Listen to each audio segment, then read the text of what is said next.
Hey guys, it's Bjorn here, Goosebumps #1 Aussie fan. Today's topic, I am going to be talking about my thoughts on the Goosebumps movie.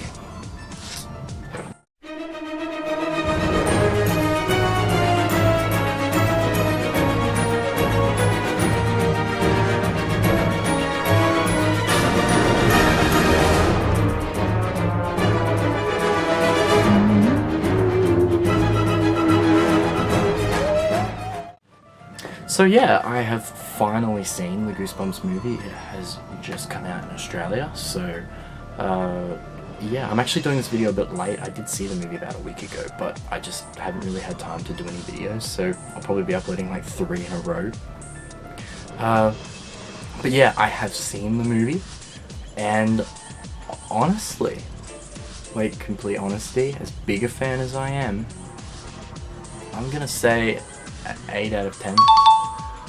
You're probably thinking, oh my god, it's not a 10? Look at your room, look how obsessed you are. Well, no, actually, not a 10. I'm not an 11, not a 12.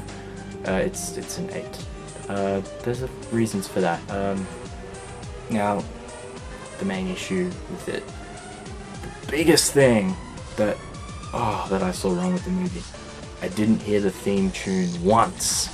The theme song was not played once throughout the whole movie. Like, I thought they might put it in somewhere, like, you know, I thought maybe the opening of the movie would be like they would redo the intro to the TV show, but of course a lot more, you know, of course, make it look better, you know, a lot better than it did in the 90s, like, you know, more up-to-date kind of thing. I thought they would maybe do that and use the same theme tune, but maybe just give a little bit more of a remix to it or something. But no, they had some, I don't know, it was just like credits moving and just some real like tense kind of music. I don't know, Danny Elfman did the score, so. Or I thought maybe at the end of the movie they might do it, like when the credits roll. Like I thought, oh, it would come at the end, but no, not even that. I don't know, I thought they would use the theme song somewhere in the movie. You know, I thought for the nostalgia they would do it, but Rob Letterman didn't do it. I was kind of really disappointed, let down with that. I thought, oh, they didn't use it, not once, nowhere. Like, I thought maybe even during like one of the fight scenes with the monsters, like, it might be, like, they might do like a fighting kind of style music, but in between you hear like the din din din din din, like you just sort of hear it, like the little ring, the tune, you know, just somewhere in the movie. But they didn't do it. But oh well, maybe in the sequel they'll do it. The other main issues were some of the monsters. I mean, for crying out loud, look at this. Monster Survival Guidebook, right? Tells you all the monsters in the movie. Well, let me just give you a little example. Okay, we have the creeps, right? The creeps. I didn't even see the creeps. I didn't see them. I think I did once for like half a second, and it was like when they're all in the gymnasium and they're all running from the monsters through the doors. And I think just as you see them jump up, like as you see them like sort of ram up against the door, I think you just see one creep, like the side of it, for half a second. It's so quick, like there was no close-ups of it. It was just that quick. And I was like, oh man, those are the creeps. Another example. Okay, let's just keep moving along. Alright. Oh no, the Scarecrow I did see, but only when it got like sucked into the book. It's like hanging on the tree. That's when you see it. Alright, here we go. Count Nightwing. Right? Count Nightwing. Didn't see him once. Not even from a distance, not even like on a side angle. I did not see Count Nightwing. Not once. Count Nightwing is not in the movie. They cut probably every clip with him in it. Like, you don't see it once. The Mummy, I did see the Mummy a few times. Murder the Clown.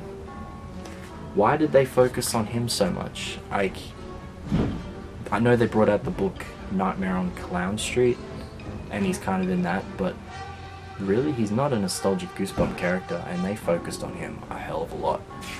It was just like, why the clown? I mean, I don't know, just they focused on monsters that to me did not seem like nostalgic Goosebump monsters. I mean, of course you got some of them, like the Bottomless Snowman, the werewolf, Slappy. I mean, Slappy was the best thing about the movie. He was the best thing about the movie, was Slappy. The Haunted Mask. Alright? The Haunted Mask. One of the most nostalgic Goosebump characters ever. I saw for a second, from the distance, like, the tiniest little pupil on screen. Like, when I was watching the movie, I was like this the whole time, like, where are you, Haunted Mask? Like, okay, there was a scene at the school where they all come to the school and the ghouls are up on the, like, the fence sort of thing, and they're all like, it sort of like shows each one of the ghouls up on the fence. Why did they do that? We already had like a whole sequence of the ghouls in the graveyard. From that point on, we only needed to see them in the background. We didn't need to see them up close again. But they focused on the ghouls so much. And I'm like, why did they focus on the ghouls so much? Why, instead of that shot where all the ghouls are up on the fence, why didn't they have like the Haunted Mask, the Creep, the Executioner, you know, Count Nightwing? Like, why didn't they have all the nostalgic Goosebumps characters like up on the fence? And then in the background maybe you see the ghouls. But you know what I'm saying? They really did not focus on the monsters that I thought they were going to focus on. And like not even one close-up. I'm like, the movie finished and I'm thinking, oh my god, like, okay, it was good. Very well acted by the cast. Slappy was fantastic. You know, we did get a lot of monster action with some of the nostalgic monsters, but I thought, whoa, they focused on a lot of the monsters that I did not think they were going to focus on. Like the Haunted Mask, where was the Haunted Mask? That was the most saddening part of the movie, the most depressing, that I didn't see the Haunted Mask close up for even a quick cutaway shot or something. I just feel like Rob Letterman didn't know the source material very well.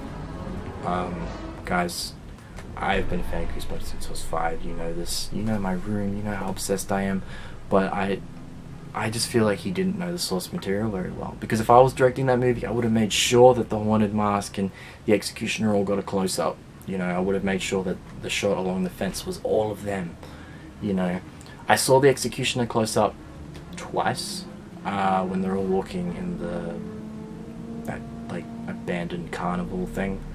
You see it like walking, and you also see him kind of leading the pack when they're chasing them in the gymnasium. I was like, oh, there he is. You know, the Mummy you saw a few times. The Bog Monster I saw for like a second, literally. But like even the Poodle, like, it wasn't that nostalgic, you know. Like, Slappy was the best thing about the movie. It was Slappy. He was the best thing about the movie, and I just feel like a lot of the monsters they should have focused on, they didn't. And oh god, I hope in the sequel they really do bring the Haunted Mask again and really focus on the Haunted Mask and the creeps, you know. And it's Horrorland, I know that. I'll actually be doing another video discussing about the sequel, because I don't know if it's real or not, but I believe that the plot somewhat has been leaked, kind of, like, and Sarah Hyland from Modern Family is actually in the movie. But honestly, 8 out of 10. I would have given it a 10 if I had seen all of those monsters close up just once. I would have said 10. No, I can't give it a 10 because it just, you know, to me, yeah, Rob Letterman didn't know the source material well enough. I just felt like he jumped on board and didn't really know which Goosebumps characters were the real nostalgic ones. Yeah, and I hope they bring Curly, the skeleton, and the shrunken head in the sequel. Like, Curly was a mascot in the 90s. He was like the Goosebumps mascot. He was on like all, he was like the label, you know, on like all the Goosebumps merch, like Reading is a Scream. He was the label. And I really hope that they bring Curly in. That would be cool. I mean, there wasn't a book with Curly, but I mean, it would be cool just to bring him in anyway, because he's like the master of ceremonies, you know. That would be really sick. I mean, but 8 out of 10, that's still good. Like, I'm saying it was good, but it wasn't a masterpiece as it could have been.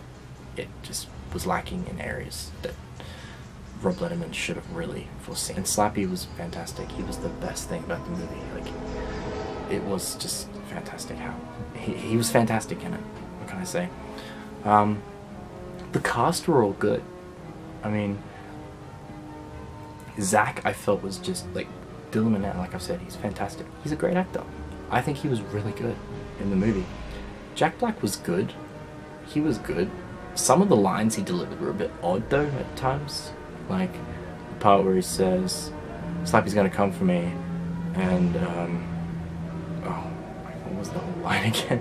But he says, "literally," like just the way he said it. I don't know. Some of the lines were a bit odd. Delivery was a bit odd for some of the lines. The delivery, but yeah, it was still good though. O'Dea Rush was good too as Hannah. She was really, really fantastic. I think she did a great job. Ryan Lee is always good. Anything he's in is good. Yeah, the cast are all pretty good. I mean, Halston Stage, I think that's her name. I don't know how to say it. She literally was in there for like a minute. Like, she was just like the character for Champ, so he could have a kiss.